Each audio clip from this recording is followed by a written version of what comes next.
officer. So some things just don't make sense when the courts or the presiding officers are exercising their judicial powers on decisions that they take. Yes, I know the recourse of that is to launch investigations. But while we're launching investigations, things fall apart.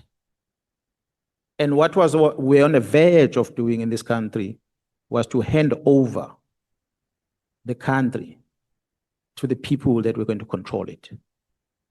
Honorable Chair and members, had the National Commission been removed for whatever reason, SBIA would have become the acting National Commission. That one I can tell you. Members of IDEC that were investigating told me that. Now, the bail conditions of Lieutenant General Khumalo, they were set aside on review.